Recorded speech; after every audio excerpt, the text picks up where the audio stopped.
Hello दोस्तों, कैसे हैं आप सब। दोस्तों आज के वीडियो हम बात करने वाले हैं कि आपने चाहे एनबीएफसी ऐप से लोन लिया हो, चाहे बैंक से लोन लिया हो और आपका लोन डिफ़ॉल्ट हो गया है और आपके ऊपर ईएमआई का बहुत बड़ा बर्डन आ गया है और आपका लोन लगातार डिफ़ॉल्ट हो रहा है और आपको लगता है कि आप आगे चल के भी लोन का पेमेंट नहीं कर पाइएगा, आपका फाइनेंशियल सिचुएशन इतना अच्छा नहीं है, तो ये वीडियो आपके लिए है। और जो आदमी ईएमआई का लगातार पेमेंट कर रहे हैं, उनके पास पैसा है, तो उनके लिए ये वीडियो नहीं है।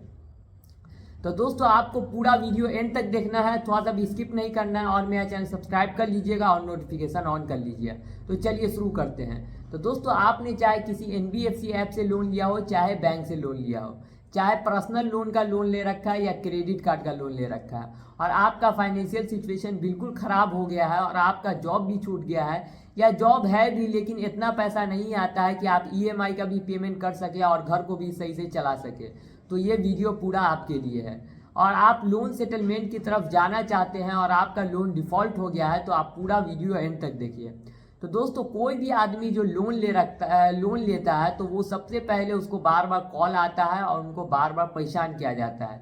जिनसे वो बहुत ज़्यादा तंग हो जाते हैं और वो मैसेज कर भी देते हैं कंपनी को, फिर भी वो लगातार कंपनी मैसेज उनको करता रहता है, परेशान करता रहता है, तरह तरह का धमकी देता रहता है। लेकिन जब आदमी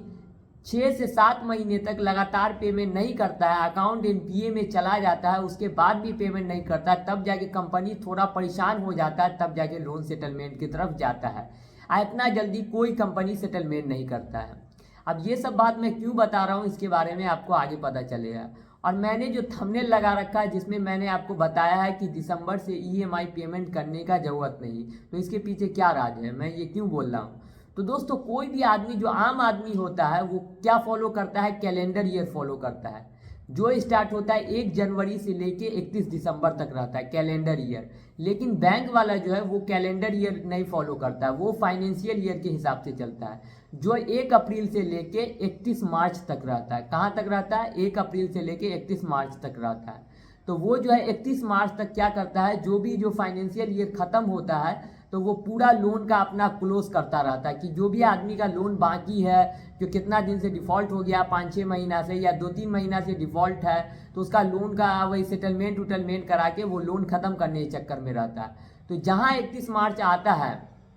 तो वो अपने रिकवरी एजेंट से कहता है कि आपने कितना वही लोन रिकवरी किया है और आप लोन रिकवरी सही से कर क्यों नहीं रहे और आपका पेमेंट हुआ क्यों नहीं, ये आदमी कैसे बाकी है। तो उन लोग से लगातार सवाल होने लगता है और रिकवरी एजेंट से बैंक वाला बहुत ज़्यादा पूछताछ करने लगता है जहां उनका ईयर ख़त्म होता है, क्यों वो सारा कुछ को जोड़ता है, घटाता है कि क्या कहाँ से कैसे पैसा आया, क्या लॉस हो रहा है, क्या फ़ायदा हो रहा है, प्रॉफिट लॉस सब कुछ जोड़ता है, क्योंकि जब जो ईयर ख़त्म होने वाला रहता है तब वो जोड़ता है 31 मार्च तक।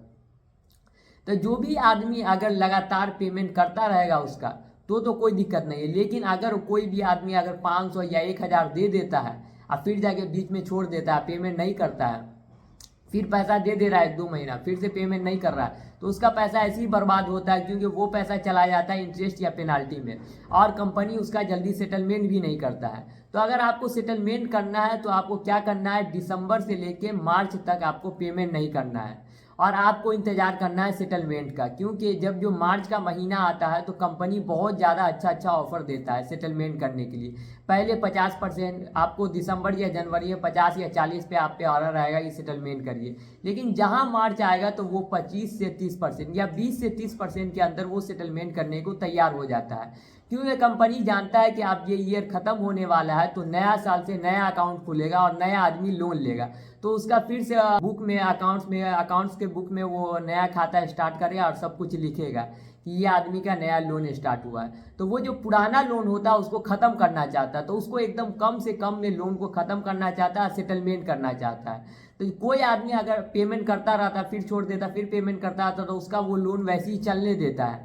क्योंकि उससे उसको इंटरेस्ट या पेनाल्टी आता रहता है। लेकिन जो आदमी कम से कम 4 या 5 महीना से पेमेंट नहीं करता रहता है, तो कंपनी को लगता है कि ये आदमी अब पेमेंट आगे भी नहीं करेगा और ये आदमी के पास कुछ भी पैसा नहीं है, तो वो आदमी के साथ कंपनी क्या करता है, सेटलमेंट कर लेता है, एकदम कम पैसा में सेटलमेंट करता है। और मार्च तो आता है तो वैसे ही उसका फाइनेंशियल ईयर का क्लोजिंग डेट होता है, तो क्लोजिंग डेट में कंपनी क्या चाहता है कि जो भी लोन बाकी है वो सबको ख़त्म करके हटा दे, और वो रिकवरी एजेंसी भी बहुत ज़्यादा सवाल जवाब करने लगता है कि जल्दी से ये लोन ख़त्म करो, इसका क्या होगा। तो मैं कुछ भी लोन रिकवरी करके नहीं दे रहा, तो वो कंपनी से बात करने के बाद और कंपनी के प्रेशर में आने के बाद जो भी आदमी होता है सबका सेटलमेंट की तरफ ले जाता है और सबका सेटलमेंट करने लगता है। जिसका भी लोन बहुत ज़्यादा दिन से बाकी रहता है, जैसे किसी का 1 साल से बाकी है, किसी का 5 महीना से बाकी है, किसी का 4 महीना से बाकी है और वो आदमी लोन पेमेंट नहीं कर रहा है, तो वो सबका सेटलमेंट की तरफ ले जाता है और सबका सेटलमेंट करने लगता है। लेकिन कोई आदमी 1 महीना पहले ही पेमेंट किया हुआ है या 2 महीना पहले पेमेंट किया हुआ, तो उसका सेटलमेंट नहीं होता है, क्योंकि जब तक अकाउंट एनपीए में नहीं जाता है, अकाउंट एनपीए में जाने के बाद ही सेटलमेंट होता है।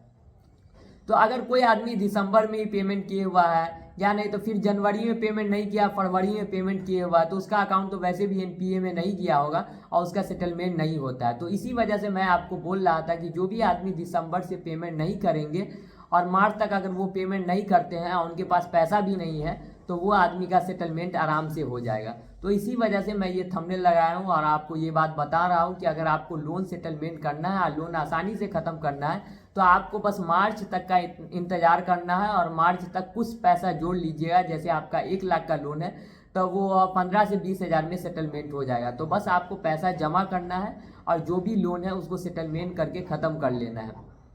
क्योंकि मार्च में सबसे अच्छा ऑफर कंपनी देता है, क्योंकि फाइनेंशियल ईयर का क्लोजिंग डेट रहता है और फिर से वो 1 अप्रैल से स्टार्ट कर देता है, नया लोन अकाउंट स्टार्ट कर देता है, नया आदमी लोन लेने लगता है। तो दोस्तों आपको ये सब बातें समझ में आ गई तो मेरा चैनल सब्सक्राइब कर लीजिए और नोटिफिकेशन ऑन कर लीजिए कि आपको इसी तरह का एजुकेशनल कंटेंट आगे चल के मिलता रहे। तो बाय दोस्तों।